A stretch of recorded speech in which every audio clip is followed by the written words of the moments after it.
इस video lecture के अंदर हम एन वे बाय चांस की जो डिसाइड मॉड्यूल की कंडीशन है उसकी एक डेमो मैंने यहाँ पे प्रिपेयर किया है। इसमें 3 वे बाय चांस को मैं यूज़ करूँगा। लाइक 30% चांस है मेरी एंटिटीज इस पाथ को फॉलो करेंगी, 50% चांस है मेरी एंटिटीज इस पाथ को फॉलो करेंगी एंड रिमेनिंग परसेंटेज की जो प्रोबेबिलिटी की वैल्यू है वो मेरी इस पाथ को फॉलो करेगी। सिंपल मैन क्रिएट के मॉड्यूल के अंदर इन फील्ड्स को बाय डिफ़ॉल्ट फील्ड्स के साथ इसको ऐड किया है। देन डिसाइड के मॉड्यूल में मैंने एन वे बाय चांस को यूज़ किया है और मैंने यहाँ पे परसेंटेजेस जो है वो 30% और 50% की जो वैल्यूज़ हैं वो यहाँ पे डिफाइन की हैं और ओके कर दिए। देन मैंने यहाँ पे 3 डिस्पोज मॉड्यूल को ऐड किया।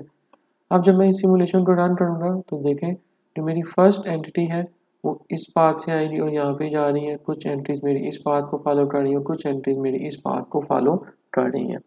ओवरऑल जो परसेंटेज की वैल्यू होनी प्रोबेबिलिटी की वो हमेशा आपकी सम में रहेगी, मतलब वो इक्वल टू 1 रहेगी। मतलब 100% आपकी यहाँ पे वैल्यू ये 52 है, 25 है, 25 है एंड सो ऑन। तो यहाँ पे सब वैल्यूज जो है आपकी इंडिकेट कर रही है। तो जो प्रोबेबिलिटी जो डिफाइन की जा रही है इस डिसाइड मॉड्यूल के अंदर वो ओवरऑल यहाँ पे हमेशा 1 ही रहेगी जो आपने यहाँ पे डिसाइड के अंदर बताई होगी। कुछ यहाँ पे बोल्ड हो जाएंगी एंट्रीज, कुछ यहाँ पे आ जाएंगी और कुछ एंट्रीज यहाँ पे बोल्ड हो जाएंगी। ठीक है, तो यहाँ पे मैंने जो स्पेशल यूज की है कुछ इस तरह से है कि जिस एंट्रीज को डिस्पोज किया जा रहा है डिस्पोज नंबर 1 के पाथ से जो जाएंगी उसको सबसे पहले शो किया यहाँ पे। देन डिवाइड कर दिया है टोटल मेरी जो डिस्पोज के मॉड्यूल से 3 मॉड्यूल थे 3 2 1 ये सब डिस्पोज के मॉड्यूल्स आ गए। साथ में मैंने सम कर दिया है 0.0001 को ताकि मेरी वैल्यूज जो है वो सब 0.000 के फॉर्मेट के अंदर ही मुझे शो हो और इन सब का टोटल जो आंसर है वो एट ऑल इन सब प्रोबेबिलिटीज की वैल्यू को सम करने के बाद आंसर 1 मुझे मिले। ऑलराइट, सेम मैं यहाँ पे प्रोसीजर अप्लाई किया। फर्क सिर्फ इतना है कि ऊपर मैंने नोमिनेटर के अंदर यहाँ पे डिस्पोज 2 का मॉड्यूल आ जाएगा और यहाँ पे मेरे पास डिस्पोज 3 का मॉड्यूल जो है वो आ जाएगा और इनके ओवरऑल परसेंटेज जो है वो 1 ही रहेगी। तो ये मेरे पास 3 वे बाय चांस का केस है। नेक्स्ट अब हम 3 वे बाय कंडीशन का केस यूज करते हैं और इसके अंदर मैं यहाँ पे एक असाइनमेंट का मॉड्यूल जो है वो ऐड करूँगा।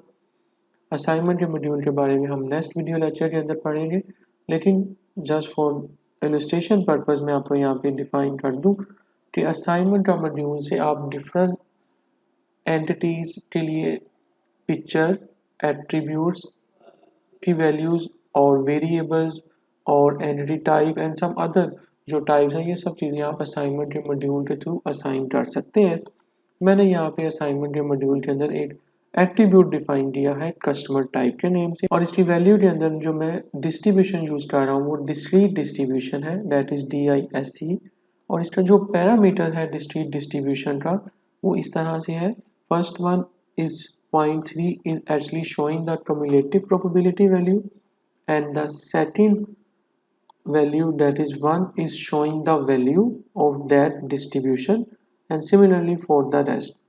तो यहाँ पे अब मेरे पास 0.3% मतलब 30% चांस है कि मेरी एंटिटी 1 जो है वो डिस्पोज 4 के सेक्शन से पास करेगी। देन 50% चांस है कि वो मेरी डिस्पोज 5 के पाथ से पास होगी। मतलब जो मेरी सेकंड एंटिटी की वैल्यू मैं डिफाइन कर रहा हूँ 0.5 है, 0.5 plus 0.3 is equal to 0.8 and at last जो मेरे पास 0.2 बच जाएगा, 0.2 प्लस 0.8 इज इक्वल टू 1 और ये थर्ड मेरे पास उस डिस्ट्रीब्यूशन के लिए वैल्यू को रिप्रेजेंट किया गया। ओके कर देंगे और अब मैं इसको रन करूंगा और ये देखें यहाँ पे मेरी सिमुलेशन जो है वो डिफरेंट पाथ्स को फॉलो करेगी और ओवरऑल जो इनका सम है वो 1 ही रहेगा।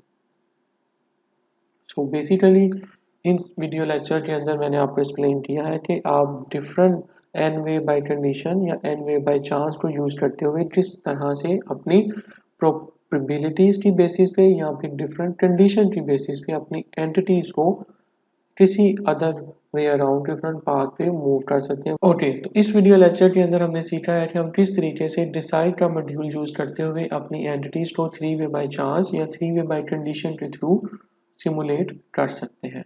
Thank you.